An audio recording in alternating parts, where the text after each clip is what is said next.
first viewing of Stargate SG-1 occurred in my early teens, and in the years that followed it remained in the back of my mind, begging a second viewing. But it wasn't until almost a decade later that I finally decided to retread that 10-season long journey.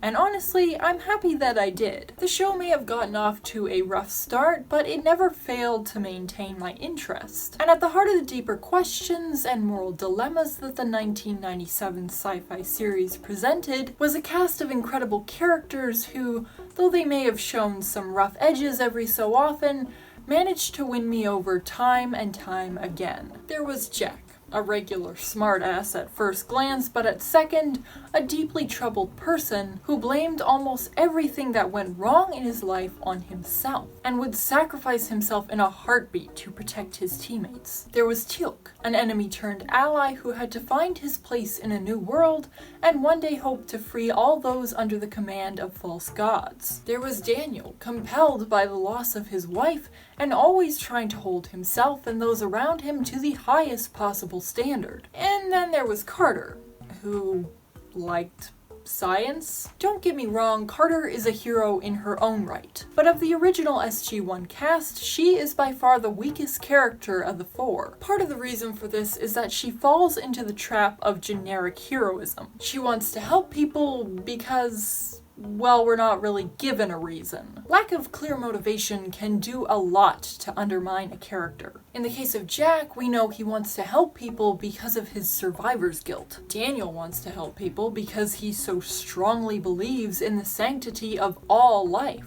Teal'c wants to help people because he doesn't want others to suffer as he did under an unjust rule. But Carter is just the scientist who likes to help people for reasons that the writers never chose to divulge. So what's the other reason that Sam's character suffers? Well, Samantha is kind of a Mary Sue. Now, to all the triggered fans hastily typing an angry response in the comments, take a breather and just listen. If by the end of this video you feel like having an open discussion about it, I'm all ears. If you still have the urge to scream at me, I'm sure you can find your way off this page as easily as you found your way onto it. Here are the reasons why Samantha may in fact be a Mary Sue. 1. Most often it's her ideas that ultimately save the day. 2. She is nearly always the smartest person in the room. If anyone questions the validity of her theories, she is always proved right in the end. 3. She almost never makes notable mistakes. When she does make mistakes, most often the consequences don't seriously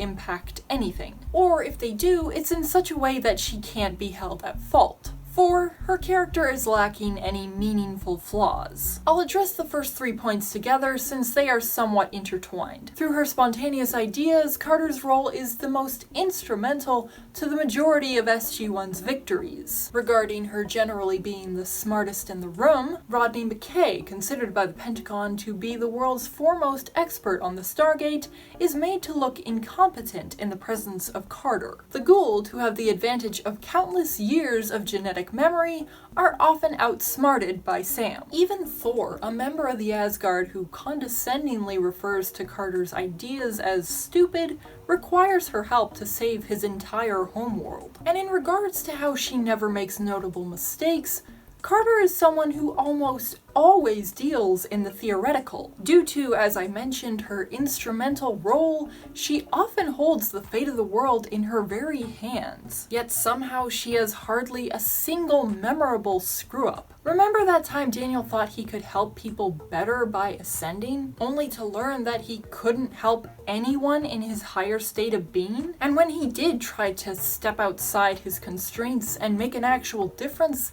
he ended up allowing Anubis to wipe out the people of Abydos and make quick work of the other Goa'uld leaders. Now that was a memorable screw-up. So what do Carter's mistakes amount to? Well, there was that time that she bypassed protocols in order to connect to another gate, only to learn later that the wormhole had passed directly through the planet's sun, causing a change that resulted in the near death of every living thing on the planet. But Carter had no way of knowing that would happen, so of course she can't be faulted. And it all worked out in the end, so no harm, no foul. When Daniel was dying of radiation poisoning, Carter's decision to try to help him using a Goa'uld healing device turned out to be a mistake. But ultimately it's not what caused Daniel's death, and she was just trying to help, so she can't be faulted. When the team abandons Fifth, Carter is the one to set the timer and tell Fifth to run at the exact time when she knows it'll be too late for him to catch up. But she was only following instructions from a superior,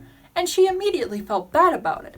So of course, she can't be faulted. If you're at all familiar with the signs used to identify a Mary Sue, you'll know a faultless character is no better than a flawless one. But speaking of flaws, let's address that final point. Carter's flaws, or rather her lack of meaningful flaws. Carter has a bit of an ego. Every time someone questions the validity of her theories, she instantly puts her back up. But by having her constantly proved right in the end, the show is justifying this behavior. Carter never has to answer for her bad attitude because her assessments are almost always correct.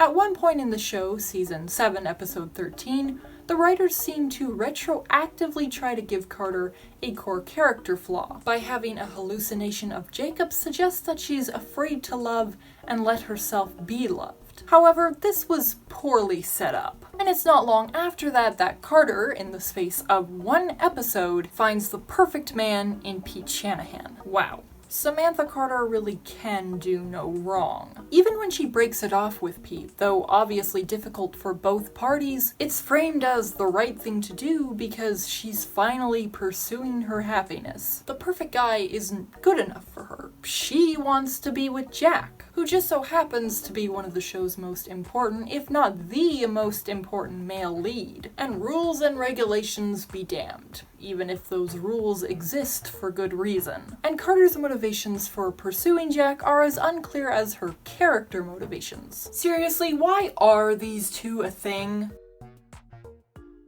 Now, before I launch into a tirade over the utter senselessness of pairing main characters together, seemingly just for the sake of pairing main characters together, I'd like to address the fact that the writers attempting to give Carter a core flaw without any trace of setup actually happens more than once. In season 8, episode 11, Replicator Carter tells her human counterpart that deep down, she's secretly hungry for power.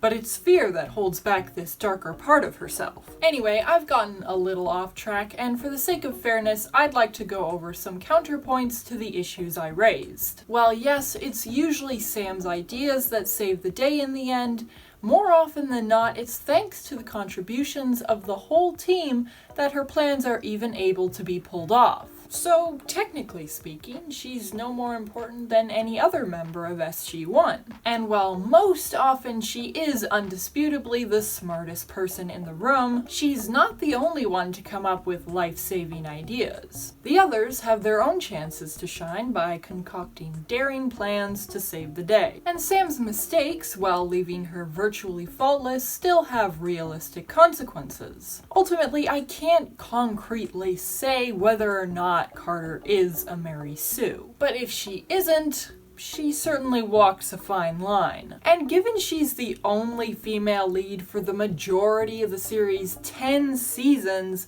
but has the least to offer in terms of characterization, that's highly disappointing. To clarify, this video isn't really an attempt to change anyone's mind. If you like Carter, I'd be curious as to why, but I certainly wouldn't begrudge you that experience. Honestly, my feelings toward the character are blasé at worst. My reason for making this video was merely to present what I've observed over the course of my rewatch. So if you enjoyed, be sure to like the video, subscribe to the channel, and hit the notification bell to stay tuned for all future content. And of course, don't forget to leave your thoughts down below. And if you're looking for more ways to show your support, you can find the link to our Patreon in the description. I'm your alibi, and I will see you next time.